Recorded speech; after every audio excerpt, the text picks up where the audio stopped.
No livro de Gênesis, no capítulo 1, no verso 26, a palavra do Senhor assim declara: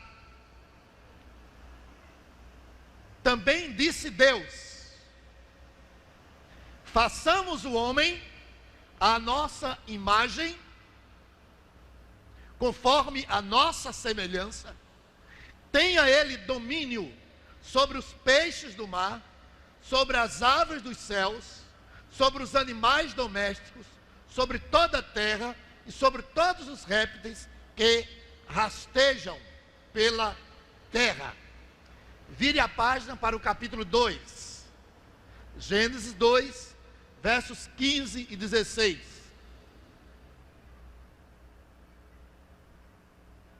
Tomou, pois, o Senhor Deus o homem e o colocou no jardim do Éden para o cultivar e o guardar. E o Senhor Deus lhe deu esta ordem: de toda árvore do jardim comerás livremente, mas da árvore do conhecimento do bem e do mal não comerás, porque no dia em que dela comeres, certamente morrerás. Capítulo 3, versos de 1 em diante. Olhe bem aí na sua Bíblia. Mas a serpente, mais sagaz que todos os animais selváticos que o Senhor Deus tinha feito, disse à mulher: é assim que Deus disse: não comereis de toda a árvore do jardim? Respondeu-lhe a mulher: do fruto das árvores do jardim podemos comer, mas do fruto da árvore que está no meio do jardim, disse Deus: dele não comereis, nem tocareis nele, para que não morrais. Então a serpente disse à mulher: é certo que não morrereis, porque Deus sabe que no dia em que dele comerdes, se vos abrirão os olhos, e como Deus, sereis conhecedores do bem e do mal.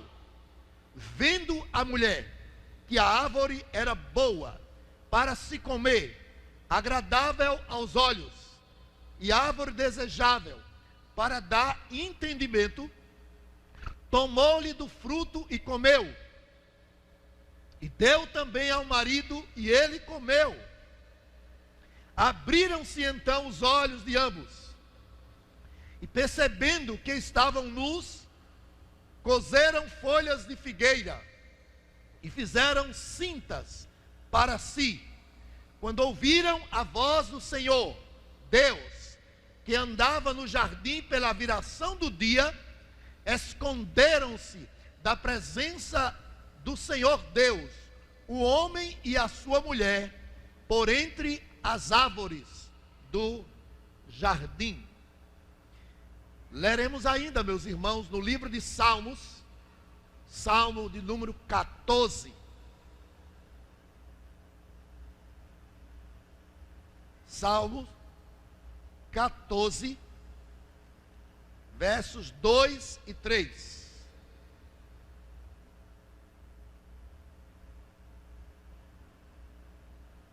Salmo 14, 2 e 3.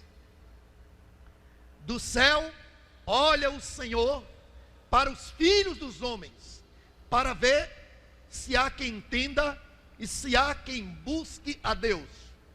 Todos se extraviaram e juntamente se corromperam.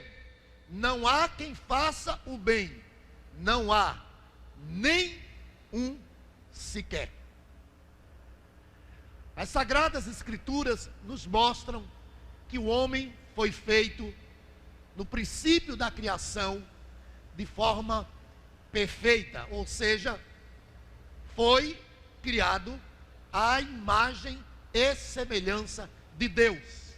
E tem uma palavra, que resume a pessoa de Deus, é a palavra santo. Ele é santo em todas as suas obras. Ele é santo no seu ser. Foi isso que ouviu Isaías quando entrou no templo e que contemplou, que teve aquela visão gloriosa do Senhor, que os anjos o adorando declarava: santo, santo, santo é o Senhor dos exércitos. Toda a terra está cheia da sua glória. O nosso Deus é santo e Ele nos formou à sua imagem e semelhança, para que nós também pudéssemos, através das nossas vidas, viver de tal modo que Deus pudesse ser glorificado. A Bíblia diz que nós fomos criados para o louvor da glória do nosso Deus. Onde o homem estivesse, fosse percebida a glória de Deus, pois este foi formado à sua imagem e semelhança.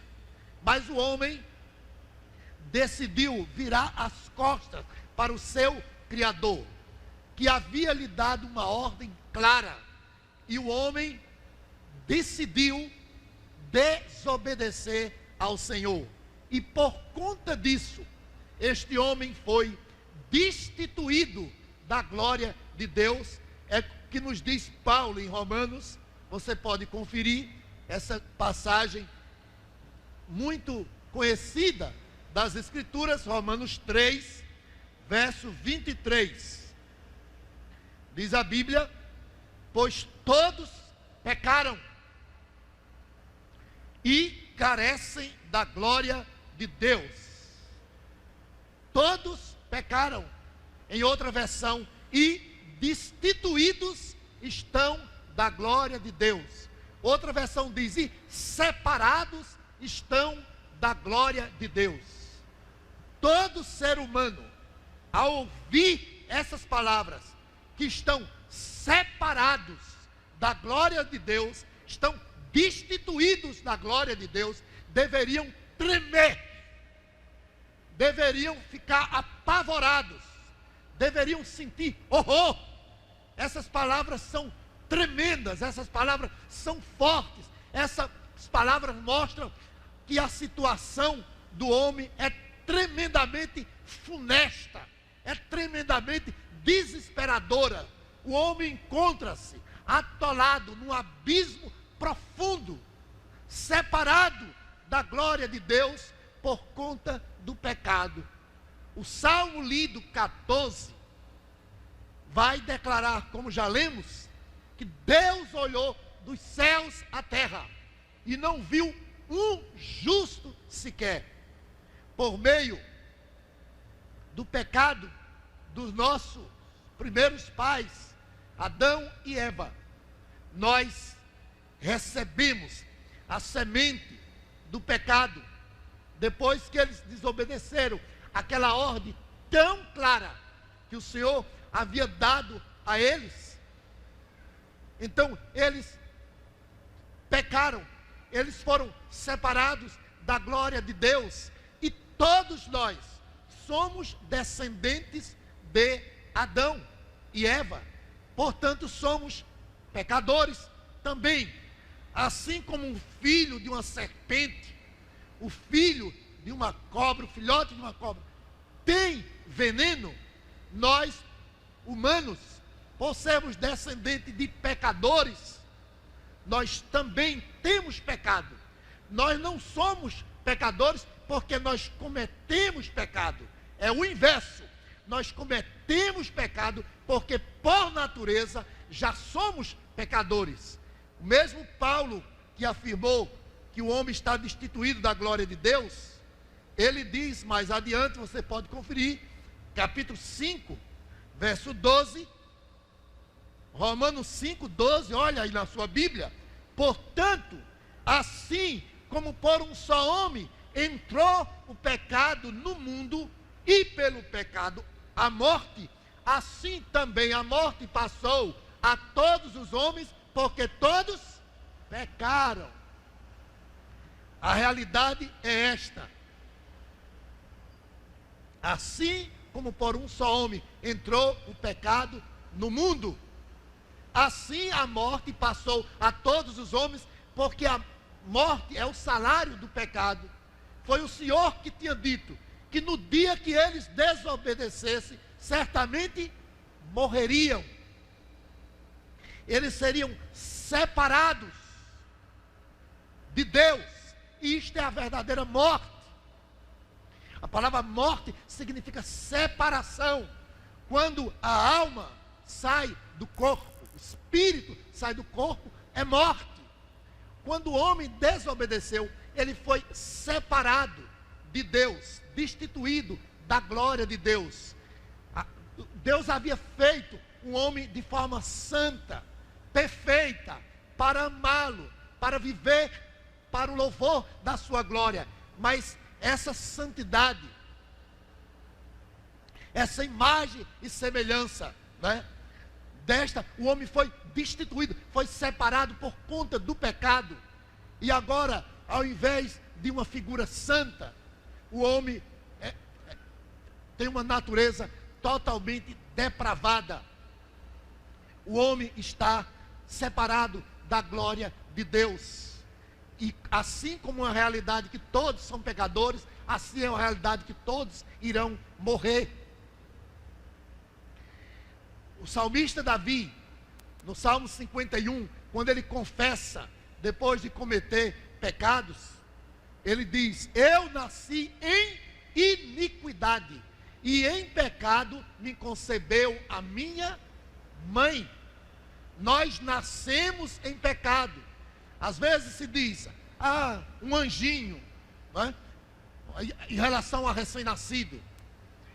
Era assim que se dizia quando eu era criança, né, que morria um recém-nascido e que iam sepultar, morreu um anjinho. A Bíblia não dá suporte a essa afirmação. A Bíblia diz que todos pecaram. O recém-nascido ainda não cometeu nenhum pecado, mas é um pecador. Pecar é só uma questão de tempo, mas ele já tem em si, na sua natureza, o seu coração, que é suficiente para o conduzir, para cometer toda sorte de pecados. Nós vamos ver isso aqui nas Escrituras. Volte ao livro de Salmos, no capítulo 58. Salmo 58. Veja o que diz o versículo 3 e 4. Salmo 58, 3 e 4. Diz assim: desviam-se os ímpios desde a sua concepção, ou seja, desde o seu nascimento. Nascem e já se desencaminham, proferindo mentiras. Têm peçonha semelhante à peçonha da serpente, e são como a víbora surda que tapa os ouvidos. O que está dizendo a palavra do Senhor? Desviam-se os pecadores, os ímpios, desde a sua concepção, desde muito cedo, desde o nascimento, e comete, diz o texto aqui, profere mentiras, e tem peçonha, ou seja, veneno, semelhante aos da serpente. Costumo sempre falar, quando cito isso, né, a jararaca é uma das serpentes mais venenosas que existe. Ela não cresce muito, a jararaca. E a jararaca filhotezinho, né, pequenininha, 10 centímetros, só o exemplo, tem veneno suficiente para matar. É apenas um filhotezinho, recém-nascido de jararaca, mas já tem o veneno dentro dela. E a Bíblia está dizendo aqui que desde o nascimento, ou seja, ao nascer, já nasce o ser humano em pecado. Provérbios fala muito sobre isso. Abra a sua Bíblia em Provérbios 20. Provérbios, capítulo 20. Veja o que diz o versículo 11. Até a criança se dá a conhecer pelas suas ações. Se o que ela faz é puro e reto, até a criança se dá a conhecer pelas suas ações. Vire a página para o capítulo 22, Provérbios 22, 15. A estutícia está ligada ao coração da criança. A estutícia está ligada ao coração da criança. Nosso Senhor falou sobre isso em Marcos capítulo 7. Marcos capítulo 7. Veja o que está escrito no verso 21. Está escrito assim: porque de dentro do coração dos homens é que procede os maus desígnios, a prostituição, os furtos, os homicídios, os adultérios, a avareza, a malícia, o dolo, a lascívia, a inveja, a blasfêmia, a soberba, a loucura. Ora, todos esses males vêm de dentro e contaminam o homem. Aqui está se referindo a quem? A raça humana. A palavra homem aí no sentido geral da palavra. Todos os seres. Diz o texto, né? É de dentro do coração que procede os maus desígnios. Por isso, vai dizer o sábio, sobre tudo que se deve guardar, guarda o teu coração, porque é dele que procede as saídas da vida. Assim, portanto, os nossos primeiros pais pecaram contra Deus e lançaram na terra a semente do pecado. Somos descendentes dele, portanto, somos pecadores. E o mundo está como está, justamente por causa daquele dia em que os nossos pais viraram as costas para o seu Criador, ou seja, desobedeceram. E por conta daquele ato, a raça humana se encontra completamente destituída, em uma situação, espiritualmente falando, de depravação total. Diz aqui Marcos 7, né, que tudo quanto não presta vem de dentro do coração dos homens. Foi feito à imagem e semelhança de Deus, mas não permaneceu assim. Por isso que nós somos pecadores, porque nós já viemos deste homem destituído da glória de Deus, deste homem em pecado. E se o pecado de Adão e Eva, note bem, conseguiu contaminar o mundo inteiro, você imagina a situação atual do mundo que jaz no maligno, que está totalmente contaminado. Um pecado só de Adão provocou tudo isso. O que não pode estar fazendo o pecado dessa raça humana toda? Voltando a Gênesis, depois de contaminado, os nossos primeiros pais, daí em diante você só vai ver realmente essa realidade do pecado. O capítulo 3 fala, não é, como nós já vimos, que o homem se voltou contra o seu Criador. E o pecado, na palavra de Deus, ele é figurado na doença da lepra. A lepra, uma doença contagiosa, que contamina. Era tão terrível na época do período bíblico, que as pessoas acometidas de lepra tinham que ficar totalmente isoladas. Não tinha acesso ao culto, não tinha acesso a locais públicos. Era terrível por causa de ser uma doença contagiosa. Eu louvo a Deus pela cura da lepra que já existe, mas naquela época não, a não ser por um milagre e intervenção soberana do Senhor. Os leprosos tinham que ficar totalmente separados, por causa da doença, era contagiosa. E veja o que acontece depois do capítulo 3. No capítulo 4, nós vamos ver o primeiro homicídio.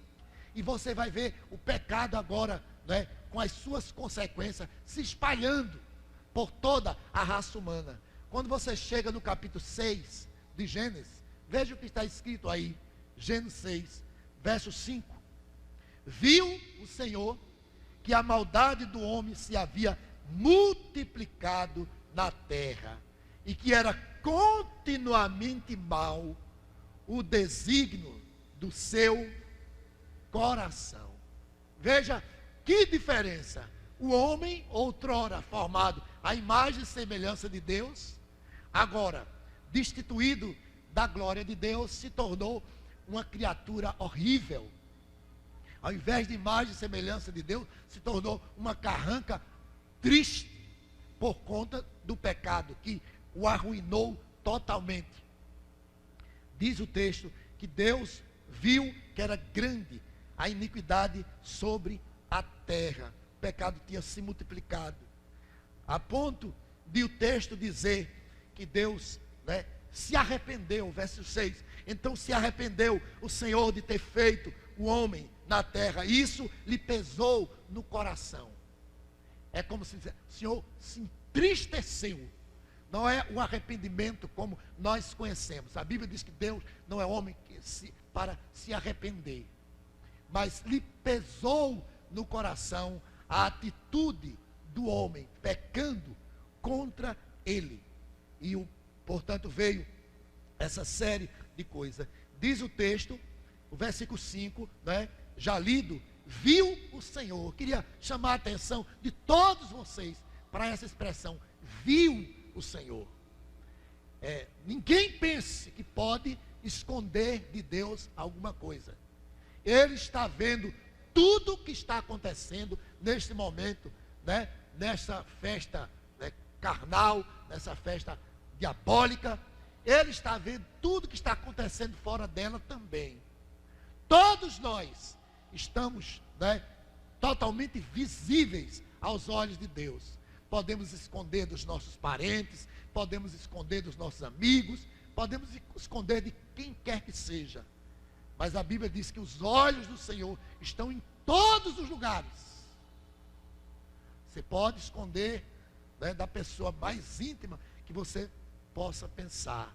Pode esconder do seu marido, pode esconder da sua esposa, você pode esconder de sua mãe, você pode esconder algo do seu pai, pode esconder algo dos seus filhos, mas Deus está vendo todas as coisas. Diz o texto, viu o Senhor a maldade no coração dos homens.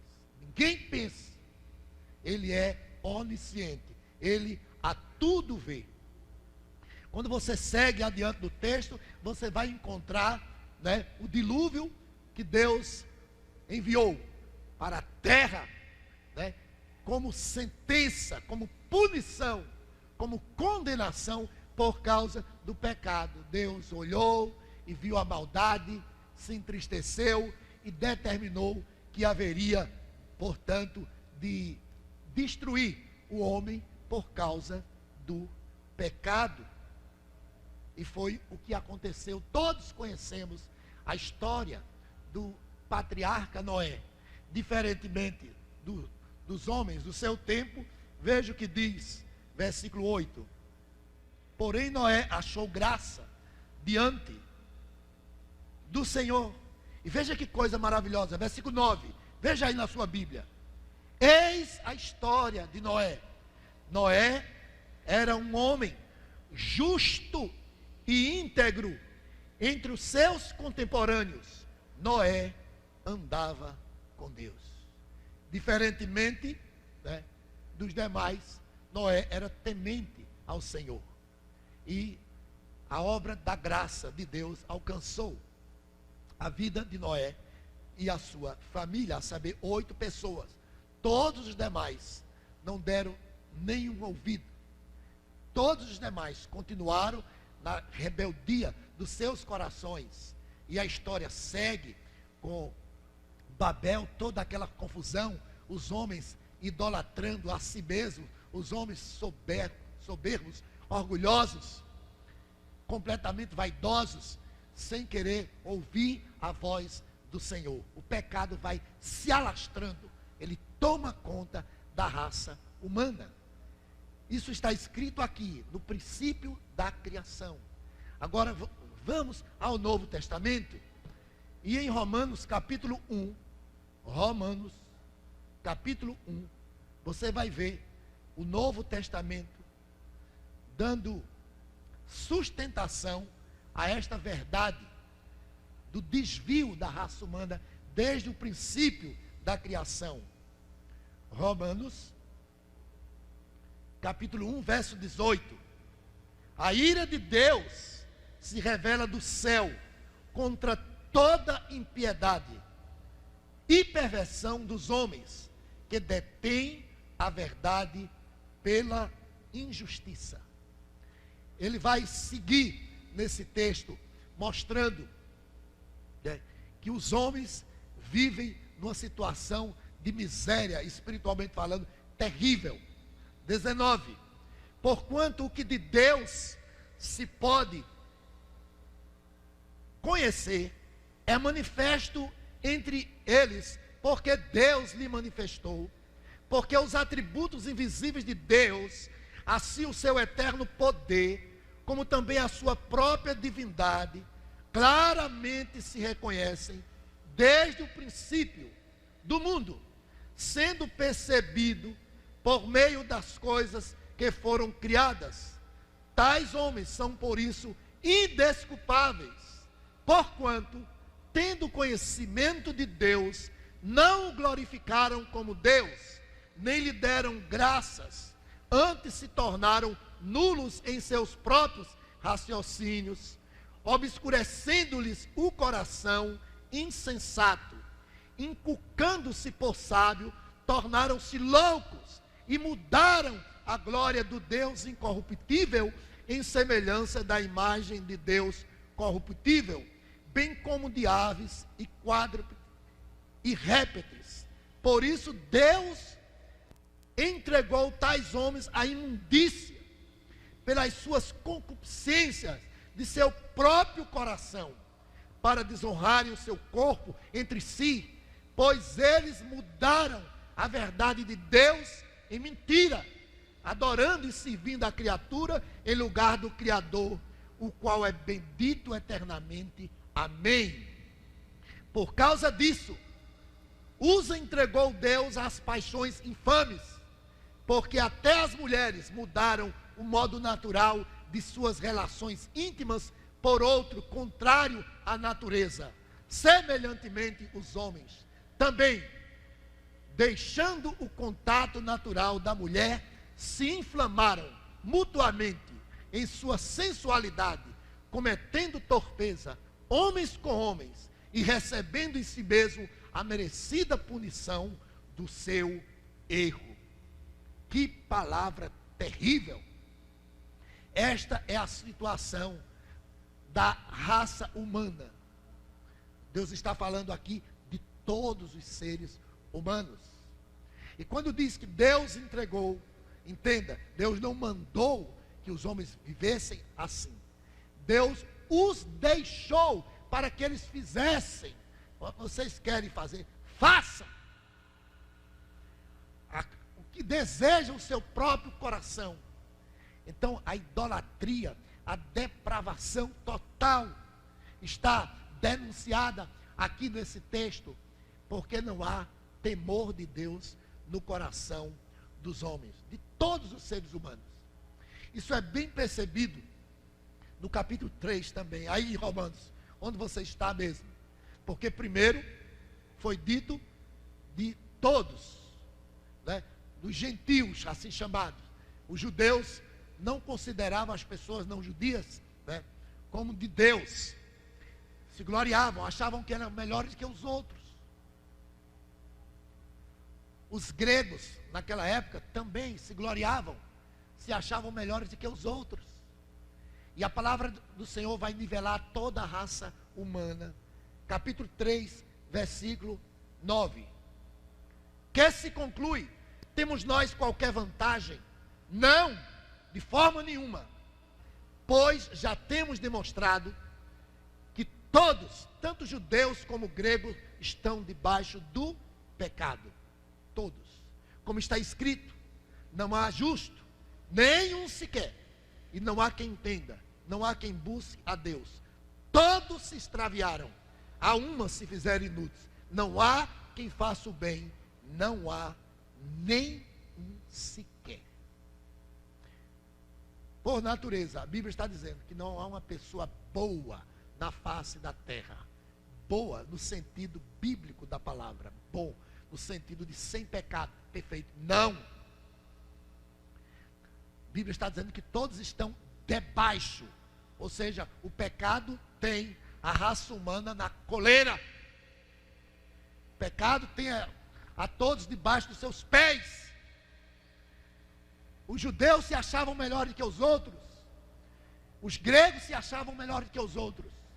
E o Senhor disse, nem grego, nem judeu, todos. E essas duas classes representam a raça humana. Os religiosos, não religiosos, para Deus não faz qualquer diferença. Todos, por natureza, são pecadores. E essa depravação aflora nesse tempo. Mas no tempo de Jesus não foi diferente. Quando, por ocasião da festa da Páscoa, diz a Bíblia que era costume soltar um prisioneiro. E Pilatos colocou diante da multidão a seguinte decisão: a quem quereis que eu solte? A Jesus ou Barrabás? Barrabás era um malfeitor, um homem terrível, e por conta disso estava preso, tinha quebrado a lei, e as pessoas disseram, solte a Barrabás. Preferiram a Barrabás no lugar de Jesus. O que é isso? Isso é a manifestação do coração completamente destituído da glória de Deus. A natureza depravada se manifestando.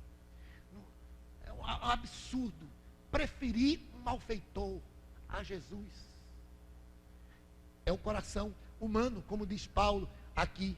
Não há uma pessoa boa sequer. Ninguém pode contestar o que as Escrituras declaram. Mas alguém pode dizer, mas eu não sou tão ruim assim como a Bíblia está dizendo.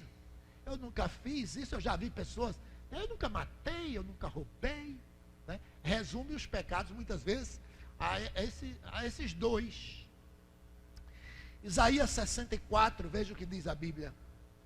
Em Isaías 64, a Bíblia deixa muito claro que diante de Deus, todos nós cheiramos mal. Somos, como disse o Senhor Jesus Cristo, sepulcros caiados.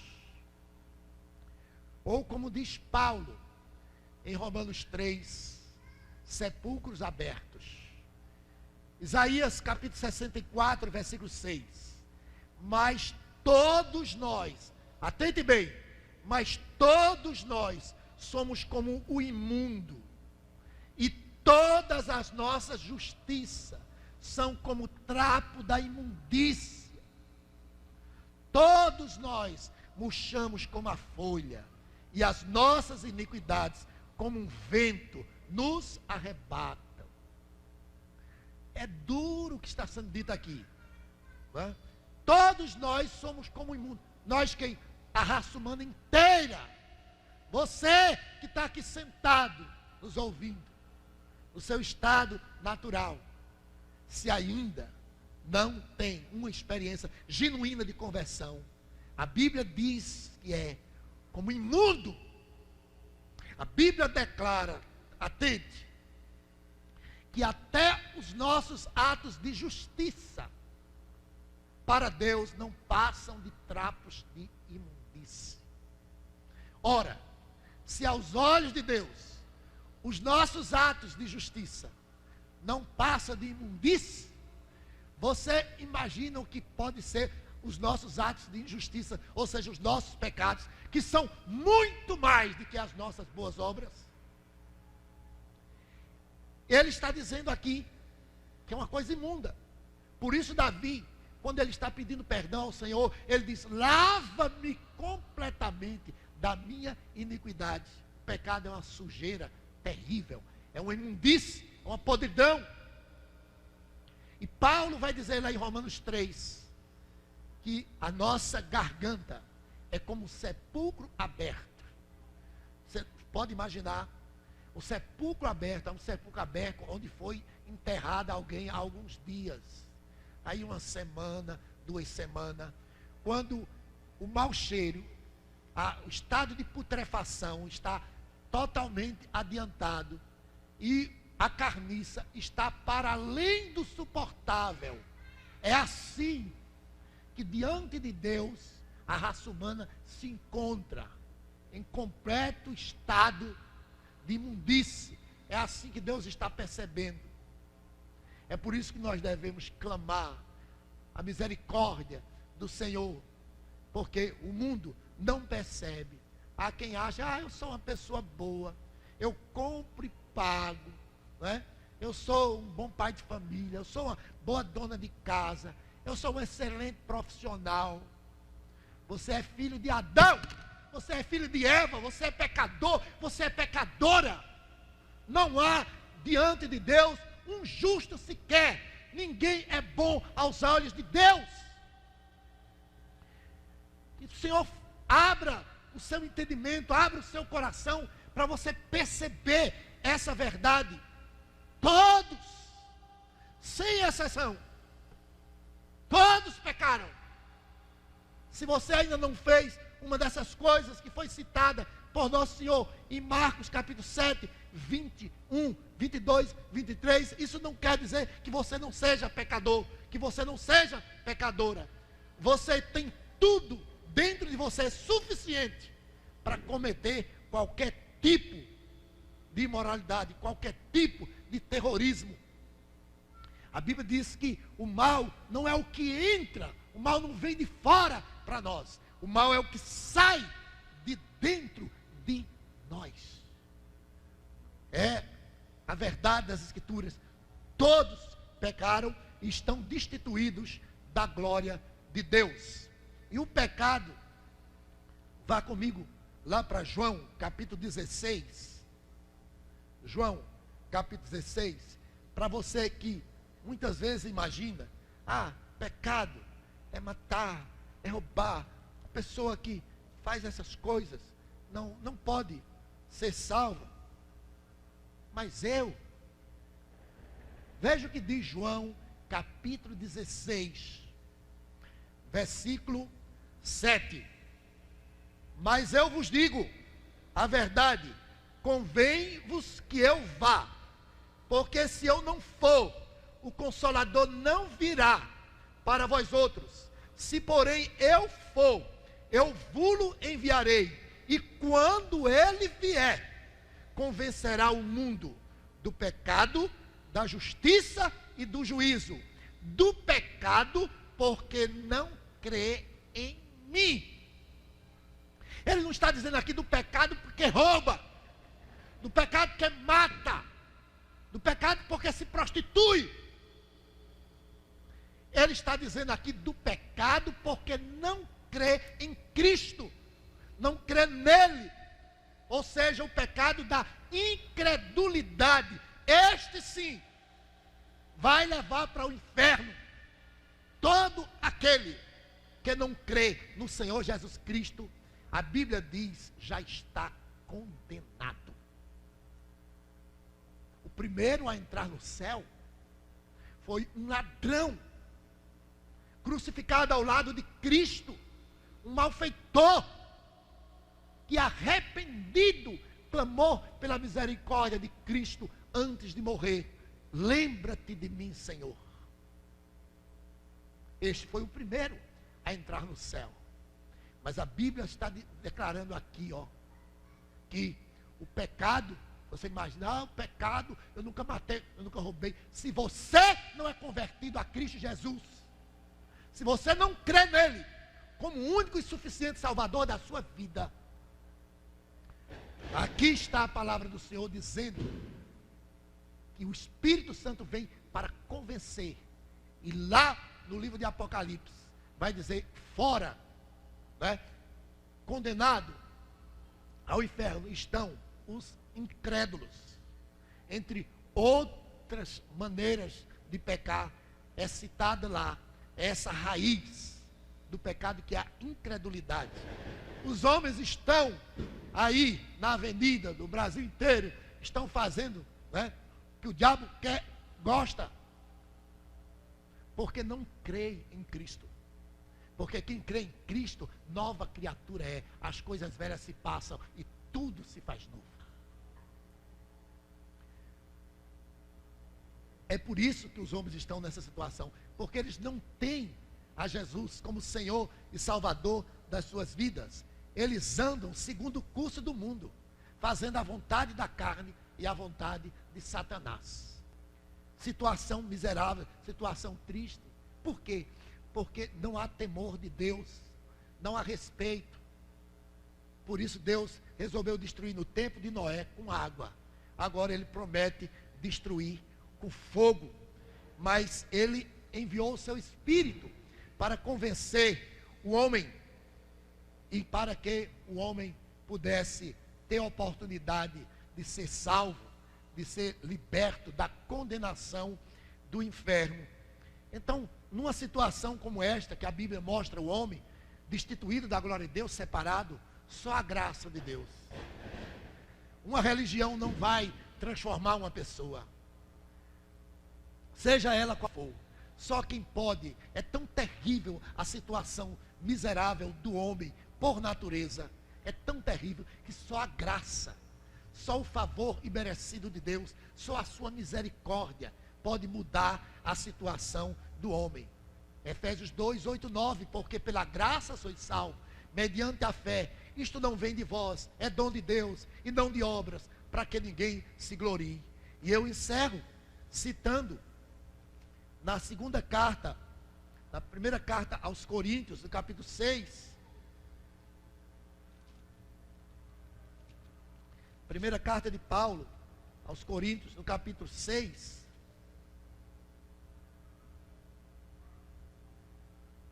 Os versículos 9 a 11, assim declaram: não sabeis que os injustos não herdarão o reino de Deus? Não vos enganeis, nem os impuros, nem os idólatras, nem os adúlteros, nem os efeminados, nem os sodomitas, nem os ladrões, nem os avarentos, nem os bêbados, nem os maldizentes, nem os roubadores herdarão o reino de Deus.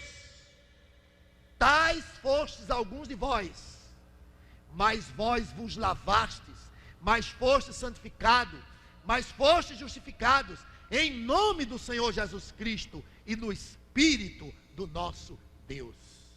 Louvado seja o nome do Senhor.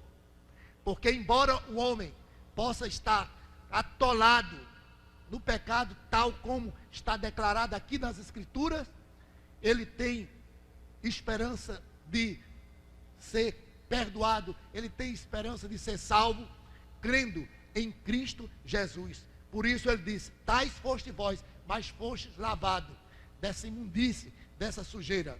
Talvez você não cometeu nenhuma dessas coisas aqui, queira Deus que não tenha cometido. Mas eu quero dizer que se você não crer, se você não se arrepender, se você não se entregar ao Senhor Jesus Cristo, você será condenado lá na cruz. Ele morreu, ele derramou o seu sangue, ele foi humilhado, ele foi zombado, ele foi chicoteado, ele foi ferido, ele sangrou lá na cruz, para nos lavar com o seu sangue, para nos purificar de toda injustiça, para nos perdoar, para fazer de cada um de nós uma nova criatura, para nos dar, como penhor, o seu Santo Espírito, garantia para a nossa eterna salvação. Aquele que nele crê tem a vida eterna. Aquele, porém, que se mantém rebelde, não se arrepende e não se entrega ao Senhor Jesus Cristo, saiba, um dia você vai topar com o juiz de toda a terra. O Senhor Jesus Cristo, ainda hoje, estende as suas mãos para salvar, mas Ele virá, e haverá um dia em que todos nós estaremos diante dele, e ele não terá por inocente aquele que ouviu a sua palavra e não atentou, e não se arrependeu, e não creu, e não se entregou a Cristo Jesus. A Bíblia diz: quem não crê já está condenado. Portanto, a Bíblia mostra que Deus fez o homem de forma santa, para amá-lo, para viver para o louvor da sua glória. Mas os homens viraram as costas para Deus, e assim se tornaram dignos da condenação. Morrendo nessa situação, irá ser condenado eternamente. Mas Cristo veio. A Bíblia diz que Jesus veio para buscar e salvar os perdidos. Se você não se considera perdido, se você não se considera perdida, Jesus não tem nada a ver com você. Mas ele veio buscar os perdidos, ou seja, os pecadores. Aqueles que estavam separados da glória de Deus, em pecado. Ele veio buscar e salvar, e lavar, e remir. Ele nos comprou com o seu sangue. E quem está em Cristo é uma nova criatura, continua ainda pecador, mas agora redimido pelo sangue de Cristo, justificado em Cristo Jesus, e com essa promessa gloriosa, que se confessarmos os nossos pecados, ele é fiel e justo para perdoar os nossos pecados e nos purificar de toda injustiça. Que Deus, por sua graça, abra o seu coração, abra o seu entendimento, que nesta noite você possa entregar-se verdadeiramente ao Senhor Jesus. Amém.